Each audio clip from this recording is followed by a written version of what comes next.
Essa palavra de hoje talvez ela vá tocar em feridas de muitos. E como eu estava antes de subir aqui para pregar, vieram me perguntar: é tu que vai pregar hoje? É, sou eu que vou pregar hoje. Glória a Deus, Deus lhe abençoe, irmão. Obrigado. Sobre o que vai ser? Perdão. Ah, é sobre perdão? É sobre perdão. O fulaninho devia estar aqui. Eu tenho uma coisa para dizer: quem tinha que ouvir essa pregação hoje está aqui hoje, certo? Amém? Amém. Vamos estar lendo aqui versículo 17 do livro de Filemão. Assim, se você me considera companheiro na fé, receba-o como se estivesse recebendo a mim. Se ele o prejudicou em algo ou lhe deve alguma coisa, ponha na minha conta. Eu, Paulo, escrevo de próprio punho: eu pagarei, para não dizer que você me deve a própria vida. Repete comigo: Jesus veio ao mundo. Vamos lá, quem tomou o café da manhã? Jesus veio ao mundo, morreu na cruz por nós, ressuscitou ao terceiro dia, subiu aos céus e irá voltar para nos buscar. Amém? Amém? Vamos lá, pessoal, o tema dessa pregação de hoje é aprendendo a perdoar assim como Cristo nos perdoou. Antes de mais nada, quem tiver seu celular, coloca no silencioso. Não precisa desligar, só coloca no silencioso. Aprendendo a perdoar como Cristo tem nos perdoado, que é baseado em Filemão, versículo 17 ao 19. Para mim, não existe só um Davi e Golias na Bíblia. Davi e Golias na Bíblia acontece lá em 1 Samuel, no Velho Testamento, amém. No Novo Testamento, lá em Atos, acontece outro Davi e Golias na minha concepção, Ananias e Paulo, quando Ananias vai lá orar por Paulo, o grande perseguidor da igreja. Mas aqui também acontece o terceiro Davi e Golias na minha concepção, na minha opinião, que é o quê? O encontro entre Onésimo e Filemão. Quem era Filemão, Marcos Paulo? Esse cara com o nome de Pokémon aqui. Filemão era um cara que tinha muitas posses, certo? Provavelmente ele era um cara muito rico, tinha casa, tinha servos. Por quê? Porque ele tinha escravos aqui, ou seja, isso prova que Filemão devia ter uma condição financeira muito boa. Filemão também era o que? Era um líder da igreja. Paulo fala no início da carta a Filemão que saúda a igreja que se reúne na tua casa. Ou seja, ele era um homem de posses, ele era um líder, ele era um animador de cristãos. Paulo fala que a fé de Filemão animava não só ele, mas também animava a todos os outros. Quarto, Filemão tinha uma casa onde se reunia a igreja. Esse era Filemão, um cara boa pinta, que tinha a igreja na sua casa, um grupo pequeno, evangelizava, dava a palavra, dava testemunho, dava a oferta dele ao Senhor. Era um cara um cristão que todo mundo gostaria de ser. E aí o que é que acontece? Paulo escreve essa carta para Filemão com o propósito de quê? De pedir perdão ou de interceder por Onésimo a Filemão. E quem é Onésimo no jogo do bicho, Marcos Paulo? Onésimo era um escravo de Filemão. Onésimo um belo dia disse: chega, eu não quero mais ser escravo. Razões, ninguém sabe por quê. Mas Onésimo decidiu fugir para Roma. E Onésimo fugiu para Roma. Chegando em Roma, Onésimo deve ter feito alguma coisa que deixou o pessoal meio chateado com ele. Ele foi preso, colocaram ele no xadrez e ele desceu para o presídio. Provavelmente, alguns historiadores falam que Onésimo foi companheiro de cela de Paulo, e foi lá que Paulo conseguiu converter Onésimo. E aí o que é que acontece? Onésimo, quando fugiu, provavelmente ele deve ter feito estrago na propriedade de Filemão. Deve ter matado uns boi, deve ter incendiado o curral do cara. Ninguém sabe o que foi que ele fez, mas provavelmente Onésimo fez uma coisa muito ruim pro tal do Filemão, e Filemão tinha todo o direito de ficar com raiva dele. Mas aí Paulo, ele manda essa carta intercedendo pela vida de Onésimo. A carta basicamente ela começa assim. Paulo ele começa a apelar no versículo 8 e 9 para a nobreza de Filemão, certo? Nobreza, guarda essa palavra. Logo após Paulo ele mostra a utilidade que agora Onésimo tem, um escravo cristão. Terceiro, ele mostra que Onésimo voltou porque Paulo pediu para ele voltar. Às vezes a gente se encontra na nossa nova caminhada com Cristo, a gente começa esse relacionamento com o Senhor, e às vezes Deus pede para a gente fazer as coisas mais cabeludas da nossa vida, assim que a gente se converte. Ah, tu é cristão? Prova agora, eu quero ver se tu realmente quer manter esse relacionamento comigo. Restitui esse prejuízo que tu deu aqui, paga essa dívida que tu está tendo aqui, vai pedir perdão para quem tu já machucou um dia. Basicamente foi isso que Paulo está dizendo aqui. Onésimo se converteu na cadeia, beleza, eu sou um cristão, conheço o Senhor Jesus, estou morto de feliz. Aí Paulo disse assim: agora volta e vai ser escravo de novo. Aí Onésimo: como é que é?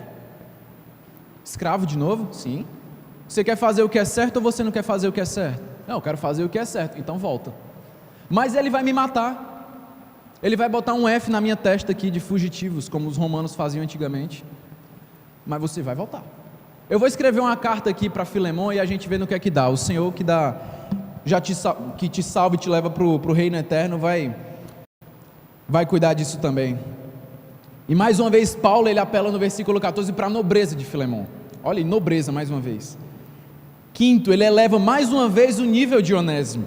No versículo 17 ao 19, que é o que a gente leu aqui há pouco tempo atrás, é um versículo que Paulo escreve para Filemão, mas que podia também ser comparado com o que Cristo faz por nós diante de Deus. Se nós fizemos alguma coisa que machucamos ao Senhor, Cristo diz assim: eu vou pagar por eles. Foi o que Paulo falou para Filemão aqui. Sétimo, Paulo apela mais uma vez para a nobreza de Filemão. 8, Paulo pede uma suíte na casa de Filemão.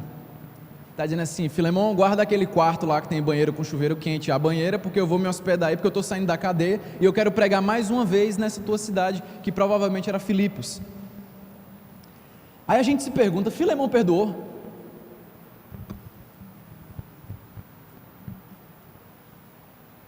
Eu não sei. Vocês sabem? Não. Mas e a gente, perdoou?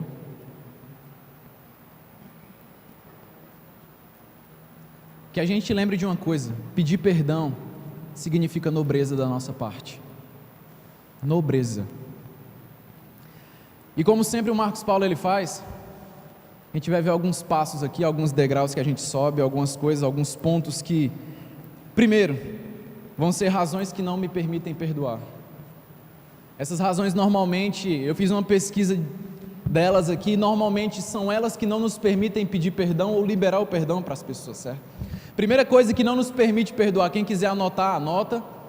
Isso é para ajudar todo mundo, mas se você não quiser anotar e fazer uma gravação mental, faz também. Primeira coisa que não nos permite perdoar, o orgulho. O que é o orgulho? Repete comigo aqui: às vezes, quando a gente não perdoa, a gente se torna um cristão tesouro. Cristão tesouro. Fala para a pessoa que está do teu lado aí: tu é um cristão tesouro? Pode perguntar: tu é um cristão tesouro? O que é o cristão tesouro? Não se misture com essa gentalha, tesouro. Eu não me misturo com eles. Olha a minha pose, olha a minha roupa. Eu não fiz mal para essa pessoa, ela que fez mal para mim, ela que me atacou, ela que me roubou. Por que eu vou voltar a falar com ela? Eu não me misturo com essa gentalha. Eu sou um cristão aqui totalmente tesouro, meu amigo. Eu chego na igreja, eu vejo onde é que estão as pessoas que eu não gosto muito, eu vou para o outro lado. Eu sento lá do outro lado, porque lá do outro lado ela não vai conseguir nem cruzar a vista comigo, porque tem um monte de gente na frente. E aí a gente acaba encontrando Pedro e Jesus. Pedro um belo dia chegou para Jesus e perguntou: Senhor, até quantas vezes eu devo perdoar o meu irmão? Até 7 vezes? Eu quero explicar aqui uma coisa para todo mundo. Lá na tradição judaica, eles usavam gírias que nem a gente usa hoje, certo? Na tradição judaica, os judeus eles usavam bastante números. E segundo o Talmud babilônico, que vocês podem comprovar em Amós 1:3, fala o seguinte: que o judeu, na tradição dele, ele só era obrigado a perdoar alguém 3 vezes. E Jesus, antes de Pedro perguntar isso, parece que Jesus está reforçando isso, porque ele diz assim: se alguém pecar contra ti, vai lá e fica de bem com ele. Se ele não te perdoar, leva alguém contigo e fica de bem com ele. Terceiro, se ele não te perdoar, tu vai, leva a igreja e pede perdão para ele lá.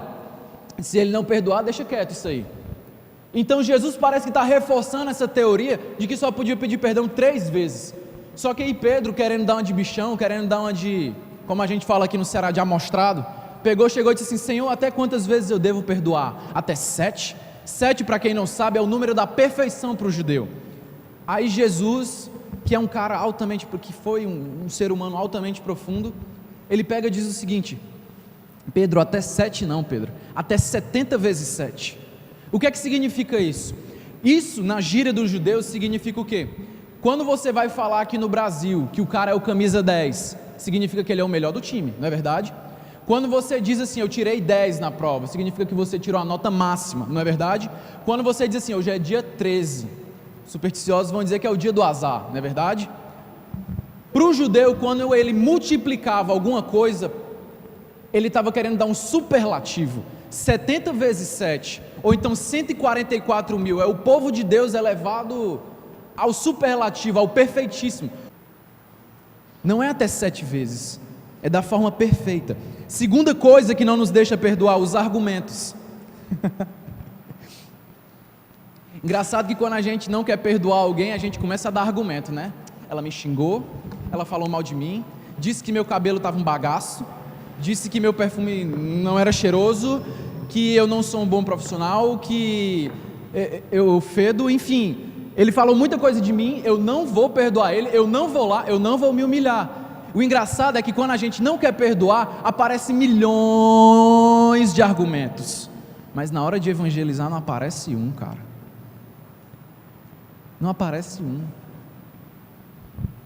A gente fica igual o profeta Jonas, cheio de desculpa. Senhor, eu não vou pregar para aquele povo corrompido, aquele povo ninivita, que são do povo assírio, que corta a cabeça do povo e coloca em estaca, eles vão me matar, eles são um povo que não presta, eu não vou pregar para eles. Você vai. Eu vou fugir do Senhor, pode fugir. Ele entrou no barco, Deus mandou o peixe engolir ele, o peixe derrubou ele lá em Nínive, prega aí agora. Ele pregou e o povo se arrependeu, cara. Só que a gente fica igual a Jonas, cheio de desculpa, cheio de argumento. A gente tem mais importância em querer ganhar a discussão do que ganhar a pessoa. Tudo a gente tem um argumento, cara. Guarda os teus argumentos aí para Conchichina, meu amigo. Ninguém quer saber dos teus argumentos, não. Quando eu era adolescente, na minha época de heavy metal, punk rock, rebelde, eu fiquei com raiva de 2 sujeitos na minha vida que eu fiquei com raiva mesmo, sabe? Eles fizeram algumas coisas comigo, não preciso citar, mas um belo dia, bicho, chegaram para mim e disseram assim: a sua mãe é isso. Rapaz, você quer irritar um adolescente homem, fala da mãe dele. A minha mãe é o quê, compadre? Como é que é? Desde esse dia, e isso aconteceu por uma besteira, cara, sabe, videogame, enfim, nem vem ao caso. Aí, enfim, eu cortei relação, falou da minha mãe, falou mal de mim. Meus pais chegaram em casa, depois disso eu estava chorando, eles falaram mal da senhora, mãe. E daí, meu filho, eu estou defendendo a senhora não quer que eu fique com raiva deles? Como é que...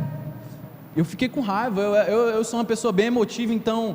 tanto para o choro, tanto para a raiva, eu era de 0 a 100 mais rápido que um Mustang GT. Então, desde esse dia, então esses caras, eles vieram pedir assim, desculpa, ei, eu falei da boca para fora, é coisa de menino, pode ficar com seus argumentos para você, não quero mais papo contigo não. Até um dia desse eu não falava com eles, criava aquele clima estranho, né? Aquele clima estranho. Você fica encarando a pessoa de longe, né? Tipo... Terceira coisa que não nos permite perdoar: vingança. O Filemon, ele tinha todo o direito de que quando o Onésimo voltasse lá para a terra dele, ou para as posses dele, ele podia pegar um F de ferro na testa dele assim, que era para que todo mundo, quando visse Filemon, soubesse que ele tinha sido um escravo que tinha fugido e que tinha sido recuperado. Ou então, para ele não passar tanta vergonha, o Onésimo podia cortar a cabeça dele, ou o Filemão podia cortar a cabeça do Onésimo. E foi isso que Paulo estava apelando para Filemão: não faz isso, Filemão, não mata o cara. O problema da vingança é que a gente fica cozendo o remorso no banho-maria, cara.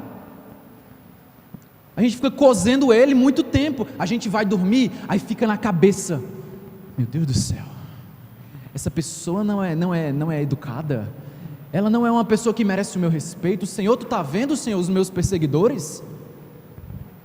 Fica parecido com Hiroshima e Nagasaki. Hiroshima e Nagasaki, caiu uma bomba atômica lá, cara, que destruiu a cidade toda. Sabe por quê? Vingança. Estados Unidos pegou, sofreu em Pearl Harbor um ataque e decidiu depois daquilo: espera aí que vai ter troco. Estados Unidos levou o ataque e disse, como a gente fala aqui no Ceará, deixa estar. Vai ver. Aí quando chegou, um tempinho depois, uma bomba atômica caiu do céu, rasgando tudo, acabou a cidade, acabou com tudo, cara. Às vezes a gente quer soltar bomba atômica na vida das pessoas simplesmente para matar elas. O que é que adianta isso? E depois que ela morrer, e aí? Quarta coisa que não nos permite perdoar, porque eu quero ser um pobre coitado. Cara, quando a gente quer ser um pobre coitado, a gente nem perdoa e ainda puxa o freio de mão da nossa vida. Aí começa a ficar com choro, aí guarda para si, aí não libera o perdão, aí não deixa, não cresce, não se desenvolve. Sabe o que é que isso gera? Depressão. O problema de hoje é uma frase que eu até gosto que eu ouvi agora há pouco tempo e eu gostei.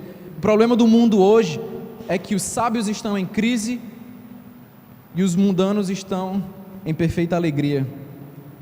Quinta coisa que não nos permite perdoar, a gente não entende o perdão de Deus. Queria que todo mundo pudesse abrir sua Bíblia em Mateus 18, 21. Mateus 18, 21. Mateus 18, 21, se vocês puderem, se vocês estão vendo, a gente não vai ler, porque senão vai perder muito tempo, mas se vocês prestarem atenção, é a parábola do servo impiedoso. Esse servo impiedoso chegou para o senhor dele, para o rei, estava devendo 10.000 talentos, tentei pesquisar o máximo possível, cheguei à conclusão que 10.000 talentos equivale a hoje a mais ou menos de 15 milhões a 25 milhões de dólares, ou seja, multiplica por 3 aí, porque o dólar está caro. 25 milhões de dólares, meu amigo. O que foi que o rei disse assim? Não, o que foi que o servo pediu? Senhor, me perdoa, eu não tenho condição de pagar isso, por favor, por favor. E aí, o rei perdoou, tudo bem. Mas aí o que é que acontece? O servo sai, entra no corredor da empresa, encontra outro servo que está devendo 100 denários para ele, que 100 denários equivale a sabe quanto aqui? Não anotei não, deixa quieto. Equivale a 100 denários aqui. E esses 100 denários, que era uma quantidade mínima, cara, é tipo 600 reais. Ele pegou e disse assim: tu vai me pagar. Não vou te pagar não. Tu vai me pagar. Não vou pagar não. E aí, enfim, o cara não perdoou. Mas o que eu quero deixar aqui bem claro é o seguinte: o termo grego que o rei usou para perdoar esse servo de 25 milhões de dólares aqui, é o termo makrotomatson. Esse termo makrotomatson não significa, foi o termo afesis. Esse termo afesis significa cancelamento da dívida. Ele cancelou a dívida do cara. Só que o servo, ele entendeu o termo makrotomatson.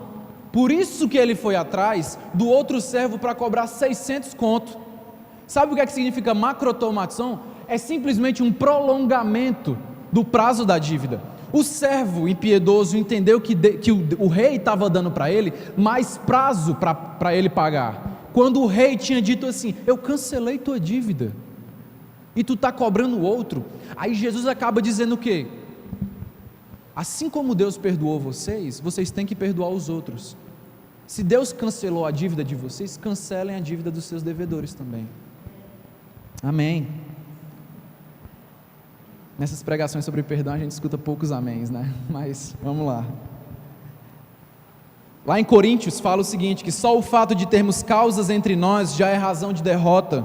Mateus 5:23 fala o seguinte, que se você está oferecendo a tua oferta aqui, e você tem algo contra o seu irmão, ou o seu irmão tem algo contra você, deixa a tua oferta aqui, paradinha, volta, se reconcilia, e depois vem e dá a tua oferta. Sabe o que é que isso significa? Que Deus está muito mais preocupado em a gente estar bem com os nossos irmãos, do que com a nossa adoração, porque a verdadeira espiritualidade, não é a gente vir cantar, não é a gente vir estar aqui no culto, não é a gente estar aqui pregando aqui em cima. A nossa verdadeira espiritualidade é a gente estar frutificando em nossos relacionamentos com os nossos irmãos. Isso é espiritualidade. Não é levantar a mão, não é fechar o olho na hora do cântico lindo e maravilhoso. E o engraçado é que a gente ora às vezes o Pai Nosso: perdoai as nossas ofensas, assim como nós perdoamos a quem nos tem ofendido. Um dos maiores pregadores da história desse tempo contemporâneo, Billy Graham, ele diz o seguinte, que vai ter muita gente chegando no inferno, chegando com a Bíblia debaixo do braço e cantando: tudo entregarei. Vai chegar no inferno com a Bíblia debaixo do braço e cantando isso, porque não liberou o perdão que Deus pediu para ele liberar. Mas Marcos Paulo, o tema da pregação hoje não é aprendendo a perdoar como Cristo nos perdoou?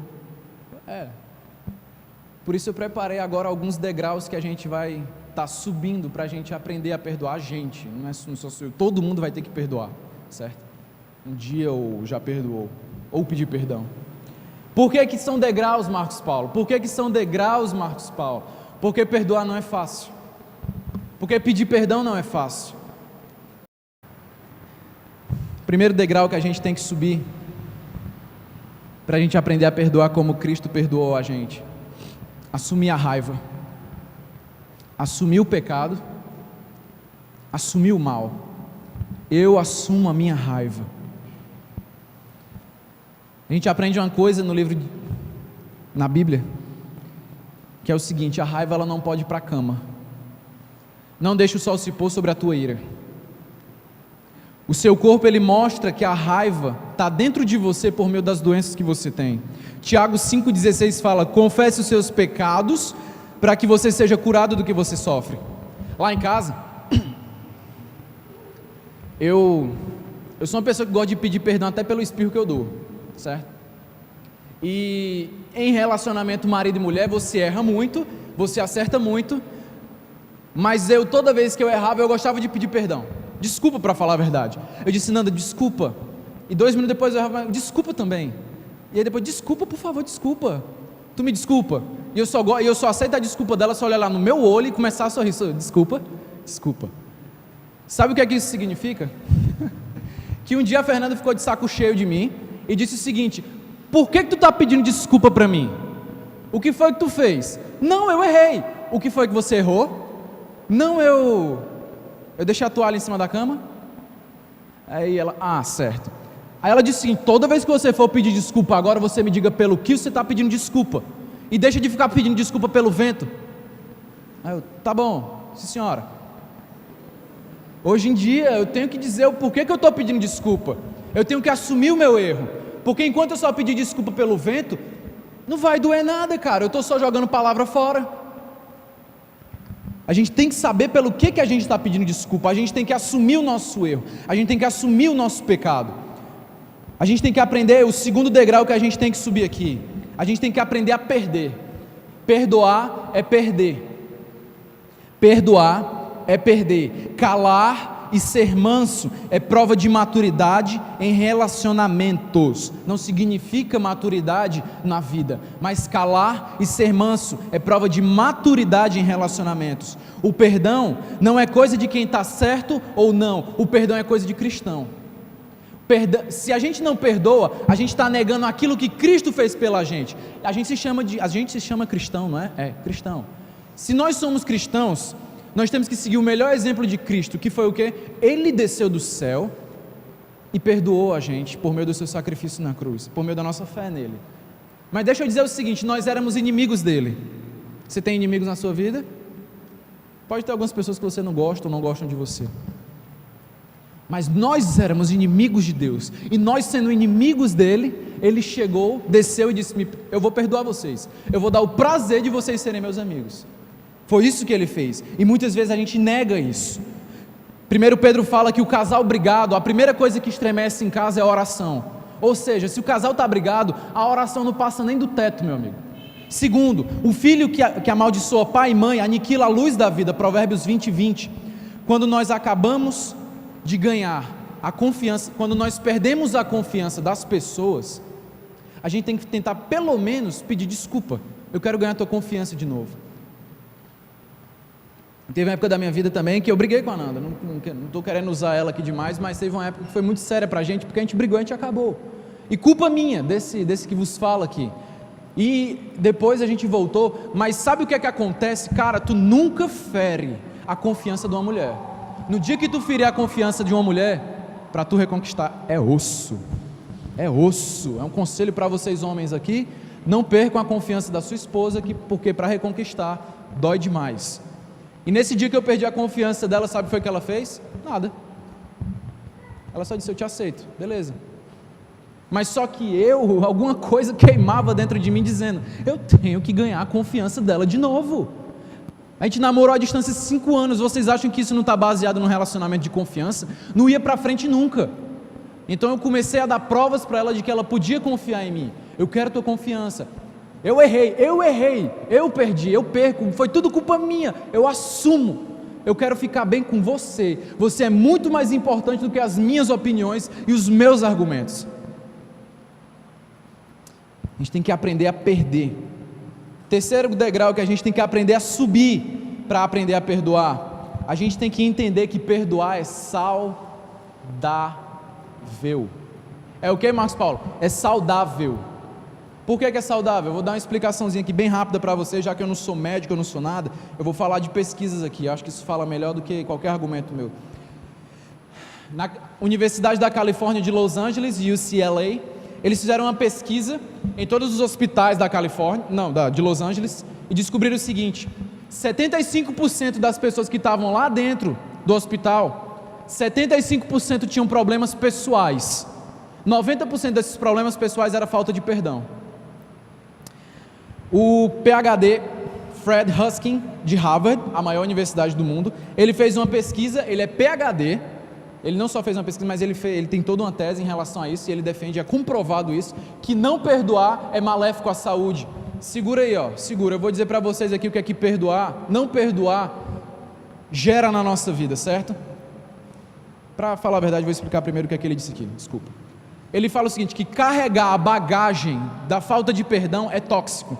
Porque quando você não perdoa e você encontra com aquela outra pessoa, você começa a liberar mais cortisol e mais adrenalina na sua vida. Parece uma coisa, né? Quando a gente não está bem com aquela pessoa aparece milhões de vezes na nossa frente, cruzando, e a gente tem que falar com ela e tem que olhar. Não é verdade isso? E aí ele diz o seguinte: mais cortisol, mais adrenalina. Como resultado disso tudo, a falta de perdão, ela libera o quê? Ela enrijece as tuas artérias, ela sobe a taxa de açúcar, ela aumenta a tua pressão arterial, ela desenvolve problemas cardíacos, aí agora, segura esses três aí, pode provocar futuramente, juntando tudo isso aqui, um derrame, uma depressão ou câncer. Não perdoa não, bichinho. Um exemplo bem atual e contemporâneo de falta de perdão, o padre Marcelo Rossi. Padre Marcelo Rossi, por conta de quanto o Papa veio aqui, ele queria ficar lá em cima com o Papa, sentado na mesa, cantar uma música para o Papa, e não deixaram o Padre Marcelo Rossi fazer isso. Ele ficou triste, cara. Se vocês não conhecem o Padre Marcelo Rossi, vocês deviam ver, ele está parecendo um caveirão, seco. Ele tem o livro mais vendido do Brasil há algum tempo atrás, teve o livro mais vendido do Brasil há um tempo atrás, mas o homem estava em depressão, por falta de perdão.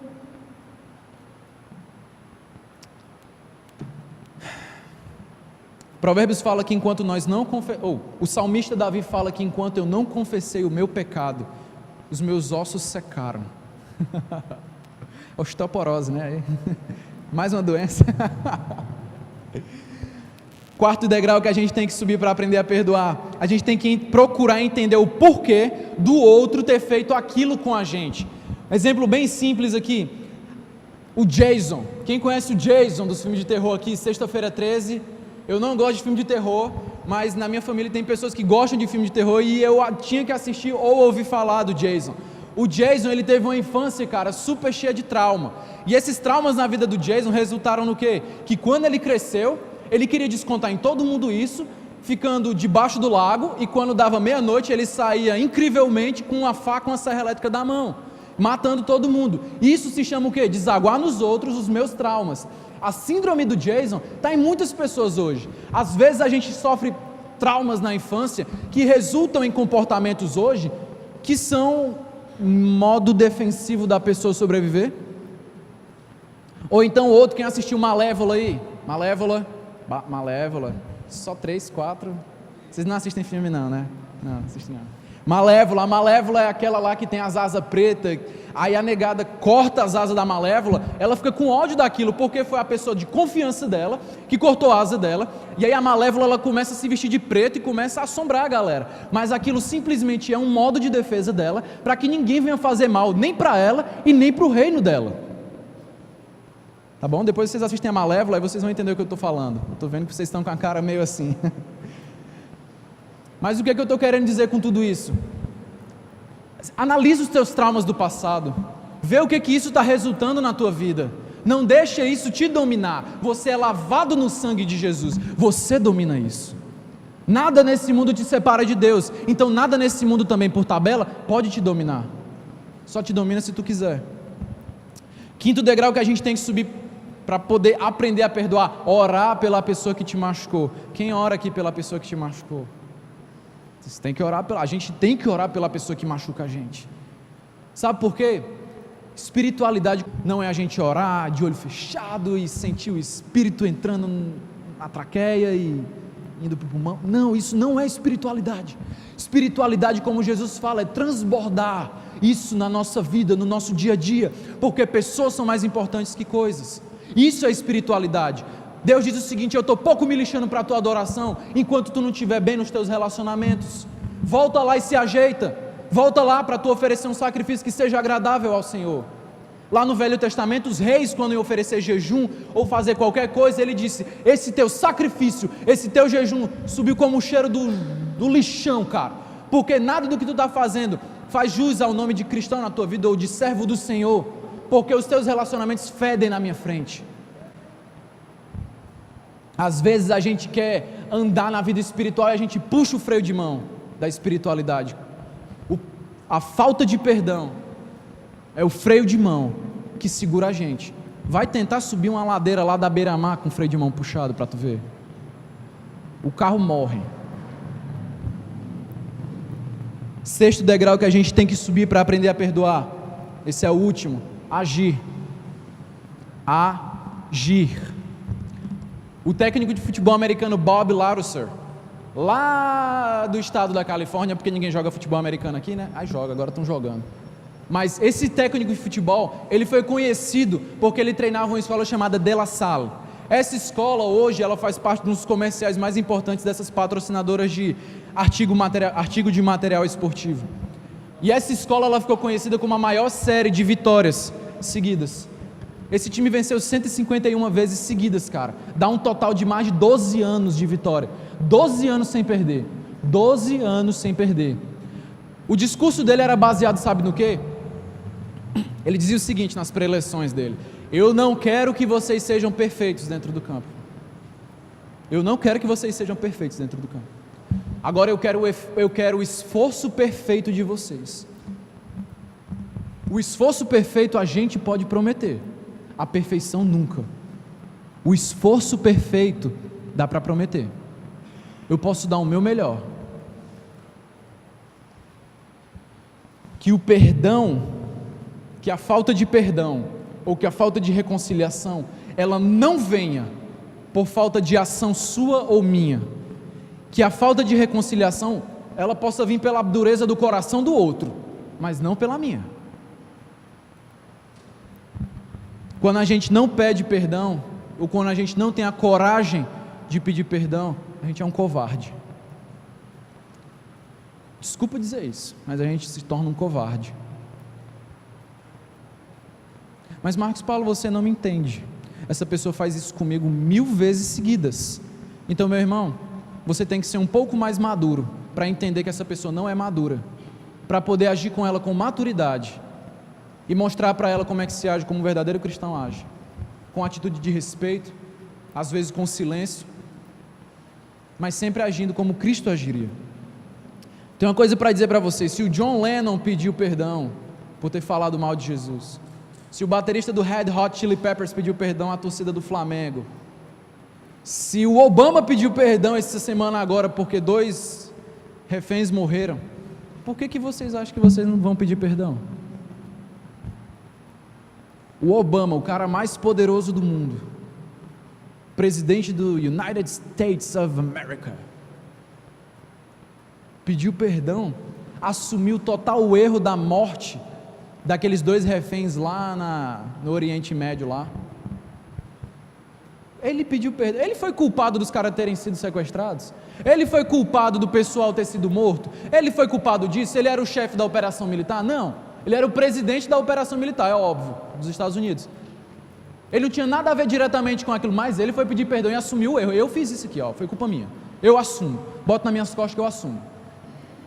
Se ele está fazendo isso, o que é que eu e você, um bando de de mero mortal que vive aqui em Fortaleza, Ceará, Brasil, por que a gente não vai pedir perdão também?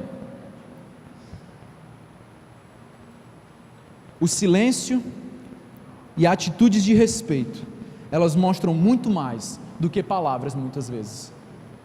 Entendam o seguinte, Provérbios fala que a palavra branda, ela desvia o furor. Ela desvia o furor. Um último exemplo para eu encerrar aqui. Quando um não quer, dois não brigam. Estou usando demais a Fernanda hoje, vou usar ela. Mais tarde a gente vai conversar sobre isso, mas vou usar ela aqui.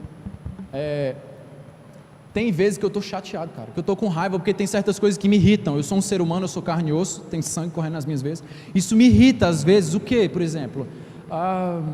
Sei lá, qualquer coisa. Às vezes a gente se desentende. Quando acontece isso, sabe o que acontece? Eu fico chateado e ela começa a rir. Quando ela começa a rir, ela me desarma, cara. Por que ela me desarma? Porque a palavra branda desvia o furor, e ela começa a falar com calma comigo. É osso, é chato, dá raiva. Você está querendo brigar com a pessoa e a pessoa vem começar a querer te tratar bem. Vai dizer, quem é que não fica com raiva disso? Às vezes dá mais raiva, né? Mas depois a gente entende que quando um não quer, dois não brigam. Melhor do que eu estar ensinando aqui também sobre como perdoar, talvez seja eu ensinar como a gente aprender como não brigar. Então, acima de tudo, não briguem. Não vamos brigar. Vamos se entender. E se por algum acaso acontecer algum desentendimento, a gente tem 6 passos aqui. São básicos, não é nada demais, não é nenhuma teologia superlativa do conhecimento divino, não. Coisa simples. O cristianismo é uma coisa simples e pura. É a gente que complica ele. Queria deixar essa palavra aqui e agradecer a atenção dos irmãos por esse momento de pregação. Que em Cristo Jesus nós possamos agradecer a Deus pela nossa vida e viver com o esforço perfeito para Ele. Amém?